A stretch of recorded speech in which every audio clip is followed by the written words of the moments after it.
네, 오늘의 트렌디한 섹터와 종목, 최현덕의 트렌드 원픽에서 짚어드리겠습니다. 오늘도 MBN골드 최고의 종목 전문가 최현덕 매니저 모셨습니다. 안녕하세요. 네, 안녕하십니까. 네, 반갑습니다. 네. 네, 금요일 있었던 그 미국 시장부터 좀 살펴보겠습니다. 보면은 미국 반도체주가 전반적으로 좀 급등이 나왔고 마이크론도 상당히 많이 올라갔는데 이에 반해서 우리 반도체 시장은 거기에까지는 좀 따라가진 못하는 모습인 것 같아요. 네. 어떻게 좀 전략을 세워볼까요? 일단 우리 시장은 이번 주에 또 사실 이 미국 경제 지표를 확인할 것도 많다 보니까는 크게 올라가지 않습니다만 이미 좀 많이 올라왔죠. 그렇기 때문에 어떻게 보면 좀 상승 동력을 계속 유지해주는 그런 정도로 좀 보시면 될 것 같은데 이 마이크론 같은 경우도 여전히 다시 한번 신고가를 기록했고요. 가장 중요한 게 이 샌디스크라고 하는 낸드를 공급하는 회사인데 실제 지금 미국 빅테크 기업들이 우리나라 한국 반도체 회사에 와서도 지금 원래 이 메모리 같은 경우는 보통 분기 단위로 계약을 하는데 1년 또는 3년짜리 장기 계약을 하기 위해서 지금 진을 치고 있거든요. 그러니까 낸드도 마찬가지죠. 그래서 샌디스크는 뭐라고 하냐면은 3년짜리 장기 계약하려면은 100% 선불을 요구하고 있는 겁니다. 그러니까 지금 장기 계약이라는 것은 지금의 이미 급등한 가격대에서 더 올라갈까 봐 1년짜리, 3년짜리 계약을 하는 건데 이거는 미리 돈을 달라는 얘기죠. 그럼 만약에 이게 실제로 그렇게 된다고 한다면은 이 메모리 기업들은 엄청난 자금 확보를 하게 되는 거기 때문에 그에 어떤 뭐 투자라든가 증설 효과가 더 커질 것 같습니다. 어쨌든 그런 게 지금 상황을 좀 대변해주고 있는 거고요. 그러다 보니까 사실 이번 상반기만 하더라도 이 메모리 기업들은 계속 올라갈 가능성이 더 크고 특히나 트럼프 같은 경우는 지난주에 인텔 같은 회담을 통해서 또 이 반도체는 또 미국 내 생산하겠다라고 하면서 이 삼성 파운드리에 대한 기대감까지 더 커지고 있는 거거든요. 네, 그런 관점에 있어서 지금 삼성과 하이닉스가 많이 못 올라가고 있어서 약간 실망했을지 모르겠습니다만은 여전히 올라가고 있고 계속 올라가고 있거든요. 그래서 제 생각에는 그때 말씀을 드렸던 대로 지금 하이닉스 같은 경우는 여전히 아무리 못해도 한 18만 원 정도, 그다음에 그 삼성전자가 18만 원 정도, 하이닉스 같은 경우는 아무리 못해도 한 85만 원에서 100만 원 정도까지 가지 않을까 합니다.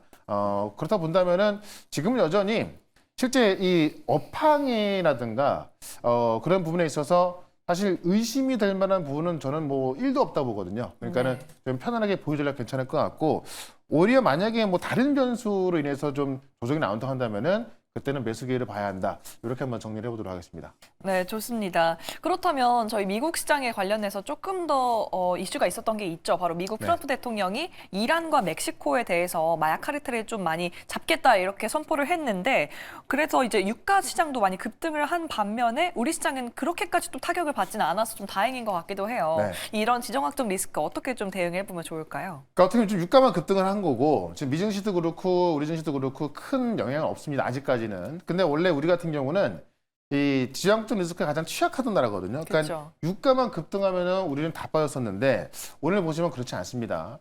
그러니까 어떻게 보면은 사실 지금 이 삼성전자나 하이닉스가 많이 못 가고 있는 이유도 아마 지정학적 리스크에 약간 노출돼서 그런 것 같은데 과거에 비하면 지금 상당히 튼튼해졌다는 이야기고 그만큼 또 이 메모리에 대한 이 전망이 좀 강하다는 이야기입니다. 그런 관점에 있어서 사실 이 멕시코 같은 경우도 이제 트럼프 대통령이 지금 마약 카르텔을 말하면서 이 베네수엘라 대통령을 잡아왔던 게 마약 때문이었잖아요. 그러니까 멕시코도 그런 얘기를 하고 있는 거고 이란 같은 경우는 이란 내의 시가 커지다 보니까는 어떤 그 공격 계획까지 지금 또 이야기를 하고 있어서 어떻게 보면 이 지정학적 리스크가 정말 뭐 동시에 지금 막 터지고 있는 겁니다. 그러다 보니까는 사실 이걸 봤을 때 되게 뭐 좋은 상황은 아닌데 근데 지금 시장을 보면은 그 지정학적 리스크는 지금까지 항상 보면은 잠깐 있었다 말았거든요. 그러니까는 이 주식시장에 주는 영향이 크지 않을 것 같습니다.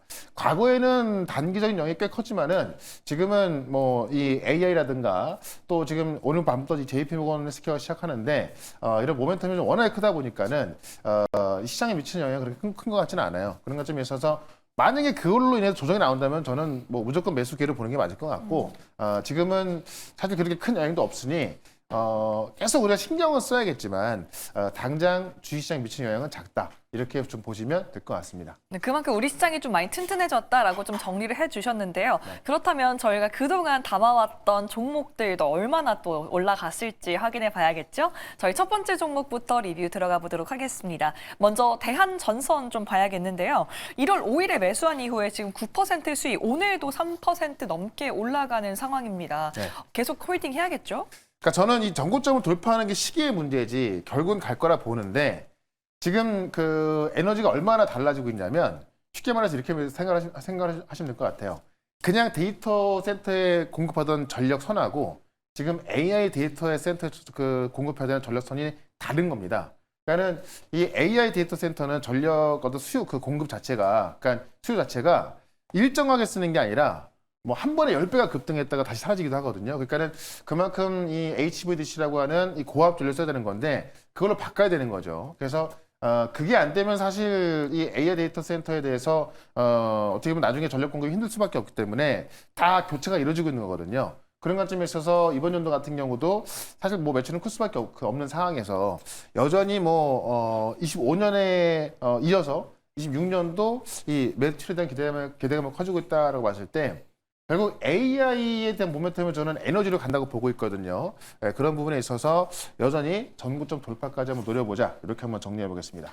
대한전선 전고점 돌파까지 좀 기다려보시는 것도 좋겠습니다. 다음 종목 리뷰 들어가 볼게요. 바로 BHI 확인해 볼 텐데요. 11월 26일에 매수한 이후에 지금 48%의 수익을 내고 있고 네. 오늘도 지금 4% 정도 상승한 모습입니다. 보면 메타가 그 대규모 원전, 즉 오클로와 SMR 그 원전 관련해서 계약을 맺은 게 이 BHI에까지 조금 호재로 작용할 네. 수 있지 않을까 이런 기대감이 좀 올 수 있을 것 같은데요. 이 SMR 같은 경우도 상당히 큰 모멘텀인데 지금 더 큰 모멘텀은 가스터빈이거든요. 그러니까 어떻게 보면은 이 AI를 돌리기 위한 이 에너지를 원전, 그다음에 또 이 소형 모듈 원전이라고 하죠. 이 SMR 이쪽으로 굉장히 집중되고 있어서 메타 같은 경우도 오클러 계약하는데 선불 조건을 한 겁니다. 그러니까 이런 계약이 흔하지 않거든요. 거의 처음인 것 같은데 그만큼 빅테크 기업들이 에너지 확보에 힘을 쏟고 있다는 거고 지금 이 BHI 같은 경우는 이 SMR 부품을 공급하고 있어서 그냥 수익이기도 한데 제가 볼 때는 더 큰 거는 바로 가스터빈이다. 그러니까 지금은 이 원전 짓는 데까지 시간이 꽤 오래 걸리다 보니까는 발전소 바로 옆에 그러니까 그 데이터 센터 바로 옆에 발전소를 지어가지고 여기서 이제 그 쉽게 말하면 이 가스통 500개를 갖고 와서요. 가스를 넣어서 바로 전기를 생산하는 겁니다.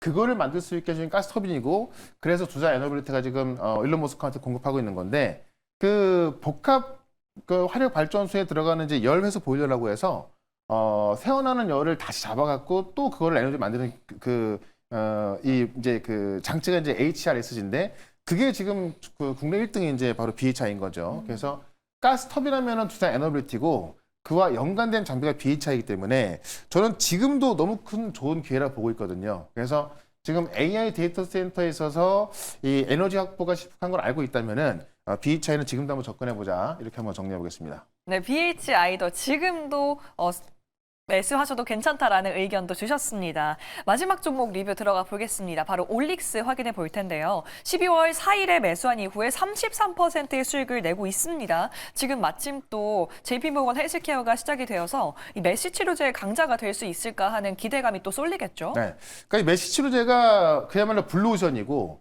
여기서 괜찮은 데이터만 나온다 한다면은 그에 대한 기대감은 사실 이게 주가가 많이 올라갔다 그래서 많은 분들이 좀 무서워할 수도 있는 건데.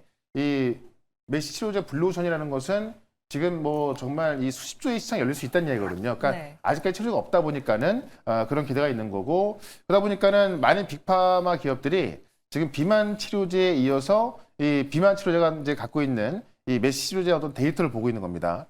그런 만큼 이번 JP모건 헬스케어는 뭐 어떤 분들은 뭐 세론이 나오지 않을까 걱정하는 분들이 많이 계실 것 같은데 지금 우리가 어떻게 보면은 그 갖고 있는 데이터들이 정말 그 데이터의 가치가 1년 전과 대비해서는 3배나 더 넘게 그런 가격을 받고 있고 20조 넘었거든요. 그런 관점에 있어서 아마 이제 14일 아침에 우리나라 시간 아침에 이제 D&D 같은 경우도 이 메시지를 발표가 있는데 그와 동시에 같이 올라가게 바로 올리스거든요. 네, 그런 관점에서 여전히 뭐 보유 관점으로 좀 보자라고 말씀드리면서 JP모건 헬스케어 좀 기대를 하시면 좋을 것 같고요. 오늘도 관련 종목 하나 준비를 해보도록 했습니다. 네, 방금 말씀해 주셨듯이 이제 곧 JP모건 헬스케어가 시작하잖아요. 그렇다면 저희가 오늘 봐야 될 트렌디한 섹터 어딘지 바로 보셔야겠죠. 네. 오늘의 섹터는요, 제약바이오입니다. 아까 말씀해 주신 것처럼 JP모건이 시작하는데 이제 금리 인하 기조가 좀 나온다 이런 얘기를 해주셨어요. 트럼프 네. 대통령이 미국의 채권을 좀 매입하겠다라고 하면서 이런 금리 인하 기조가 나오는 거 아니냐 네. 기대감이 나오는 거죠. 그러니까 이게 이 모기지 채권은 원래 이제 연준이 매입을 해야 되는 건데 트럼프 대통령이 지시한 거죠. 그러니까 연준이 하는 것이 아니라 트럼프 행정부에서 하겠다는 이야기인데 그만큼 이제 중간 선거가 얼마 안 남았어요. 네. 그러니까는 이런 일들이 좀 많이 나올 것 같고 그러다 보니까는 이 금리 인하까지 이제 어떤 유도하는 뭐 그런 정책이 나와주면서 이 JP모건은 어쨌든 이 금리가 좀 낮은 금리가 유지가 돼야 이 바이오 기업들이 매수 잘 들어가는 건데 이 JP모건 시작과 함께 이런 정책까지 나와주고 있는 것이다. 그래서 뭐 이런 것들로 인해서 바이오 기업들이 더 올라갈 수 있다라는 걸 좀 보시면 될 것 같고요. 자, 지난주 금요일 같은 경우는 이제 이 빅파마 기업들이 발표하는 거에 대해서 말씀을 좀 드렸었는데 오늘은 이제 국내 기업 중에서 볼 기업들이 꽤나 많이 있는데 대표적으로 3개 정도를 좀 말씀을 드리고 이와 함께 제가 또 좀 이따가 관심 종목을 좀 말씀드릴 것 같은 드릴 텐데. 알테오젠 같은 경우는 지금 핵심이 키트루다 SC입니다. 네. 그러니까 현재 지금 40조가 넘게 나오는 이 키트루다 아이브 제형을 SC로 바꾸는 핵심 기술을 공급하고 있는 거고요. 이게 이제 키트루다 SC가 지난 11월 달에 승인되고 나서 판매가 시작됐는데 12월 매출을 봤더니 3배가 증가한 겁니다. 아직까지 1% 넘지 않아서 큰 의미가 있는 건 아닙니다만은 지금 이 아이브로 바꾸면서 그에 대한 그 매출 증가하고 있는 거잖아요. 그러면은 자, 머크가 우리 시간으로 내일 아침 몇 시냐면은 9시 반에 발표가 있거든요. 그 머크의 매출 절반을 차지하는 게 키트루다입니다. 그럼 키트루다 전략을 말을 안 할 수가 없겠죠. 네. 그러다 보니까는 머크가 우리 키트루다 IV, SOC를 얼마큼 바뀌고 있고 앞으로 이만큼 바뀔 거다라고 할 텐데 거기에 알테오젠이 안 나올 수가 없는 겁니다. 그러면은 정말 이 JP모건 스캔 수많은 모인 사람들이 이 머크의 키트루다 전략을 들으면서 저게 알테오젠이구나라는 걸 알았을 때 매수도 몰 수 있겠죠. 그런 관점에서 좀 보셔야 될 것 같고요. 그 다음날 같은 경우는 또 알테오젠이 아스트라제네카하고 또 기술 이전해 놓은 그 항암제 전략이 나오기 때문에 봐야 될 것 같고 이 D&D 파마텍 같은 경우는 오늘도 사실 바이오 기업들이 전반적으로 좀 조정을 받고 있거든요. 근데 맞아요. 이 D&D 파마텍은 오늘도 강세에 보여주고 있습니다. 자, 지난주 금요일 무료 방송도 많이 언급을 드렸는데 빅파마들이 경구용 비만약을 집중하고 있다는 거죠. 그러니까 정확히 말하면 비만약이 아니고, 그러니까 비만약은 어떻게 보면은 GLP-1으로 그냥 다 통일돼 있는 거예요. 그러니까 어떻게 보면은 GLP-1으로 인프라가 깔려 있는데, 그것을 어떻게 경구용으로 바꾸냐. 경구용으로 바뀌어서 얼마나 많이 흡수시키냐가 문제인 겁니다. 그러니까 지금 우리가 이제, 주사를 맞았을 때랑 이걸 알약으로 먹었을 때랑은 흡수율 자체가 틀리기 때문에 그쵸. 얼마나 많이 흡수하냐가 문제인 거거든요. 그래서 이 D&D 파마텍이 지금 데이터가 굉장히 잘 나와 있고 특히나 메시 치료제에 있어서 역시나 지금 24주 데이터까지 굉장히 잘 나왔거든요. 근데 48주 투약이 완료가 됐기 때문에 역시나 이 D&D 파마텍 같은 경우도 이제 48주 데이터가 5월 때 나오는데 구두 발표할 가능성이 꽤 큰 겁니다. 이거는 목요일날 있고요. 그래서 이런 게 데이터가 잘 나왔을 때는 새로운 나올 가능성이 제가 볼 때 거의 없어요. 왜냐면 이런 것들이 크게 반영이 된 것도 아니고 관련 기업들을 보게 되면 대부분 10조가 넘어가는데 지금 D&D 파마텍 같은 경우도 지금 올라와야 뭐 5조가 안 되는 수준이란 말이죠. 그런 관점에서 절대 비싼 게 아니다라는 거고 한미약품 같은 경우도 이 메시 치료제에 있어서 머크가 이제 기술 이전을 해 가가지고 지금 두 가지가 있는데 하나 임상이 끝났습니다. 그래서 원래는 이제 데이터를 지금 상반기에 발표한다고 했는데요. 이 JP모건에서 이 구조상으로 이 데이터를 공유할 가능성을 시장이 보고 있는 거죠. 그렇기 때문에 한미약품 같은 경우도 지금 국내 비만 치료제 데이터뿐만이 아니라 이 메시 치료제까지 이제 머크가 발표하는 거기 때문에 이런 걸 보게 되면은 그냥 한마디로 말씀드려서 요거는 세론이 나올 수 있는 그런 재료가 아니다. 그런 거 봤을 때 좀 기대를 해보셔도 좋을 것 같다라고 말씀드리면서 사실 JP모건 하면 다 이제 이 어떤 바이오 기업들도 각계 전투기 때문에 각각 하나씩 들어봐야 될 게 맞을 것 같고요. 이 중에 또 우리가 꼭 봐야 될 종목 하나 말씀을 좀 드려보도록 하겠습니다. 그렇죠. 말씀해 주셨던 것처럼 제약바이오주는 결국에 어떤 기업의 임상이 잘 나왔냐 이런 여러 가지 요인 때문에 각 종목을 잘 집중해 보셔야 될 텐데요. 그럼 오늘 저희가 집중할 종목 어딘지 알아보도록 하겠습니다. 바로 네. 삼천당 제약 가지고 오셨는데 네. 독일 정부가 경쟁사를 어떻게 제거해 준다는 건지 네. 좀 궁금해지는데요. 그러니까 이게 제가 볼 때는 핵심 포인트인 것 같은데 독일에서 아일리아 바이오시밀러의 판매 금지를 이제 명령했습니다. 근데 이게 이제 그 전체적인 아일리아 판매사를 말하는 게 아니라 셀트리온을 포함해서 4개의 아일리아 이 바이오시밀러 판매를 금지했는데 지금 여기에는 삼천당제가 안 들어가 있거든요. 그러니까 삼천당제가 판매가 가능한데 다른 아일리아 이 바이오시밀러 같은 경우 판매가 안 되는 겁니다. 그러니까 삼천당제한테 굉장히 유리할 수밖에 없는 거고요. 이게 아일리아라는 항암면성 치료제가 특허가 끝나서 많은 제약바이오 기업들이 이 아일리아의 복제약, 그러니까 바이오심을 만든 겁니다. 여기서 가장 먼저 진입한 게 삼천당 제약이고, 삼천당 제약은 이미 유럽의 14개 국가부터 일본, 캐나다, 미국까지 다 계약이 돼 있기 때문에 이 아일리아에 있어서 그냥 포스트밀러라고 말씀을 드리는 건데, 실제 아일리아가 한 10조 정도가 나오거든요. 네. 그러니까는 이 복제약을 만들어서 싸게 파는 거기 때문에 그 매출을 이제 절반 정도 갖고 있다 보는 건데, 삼천당 제약 이외에 뭐 셀트리온도 그렇고 다른 그 회사들이 만들었단 말이에요. 근데 그 다른 회사들에서는 독일이 판매 금지를 내린 거고 지금 삼천당 제약에서 못 내린 겁니다. 이 이유는 뭐냐면 이 삼천당 제약 같은 경우는 물질 특허를 통해서 이 아일리아 특허를 회피했다는 거죠. 그러니까 아일리아를 만든 이 회사 같은 경우는 이 바이오시밀러, 그러니까 복제약을 막기 위해서 계속 특허 전쟁하고 있는 거잖아요.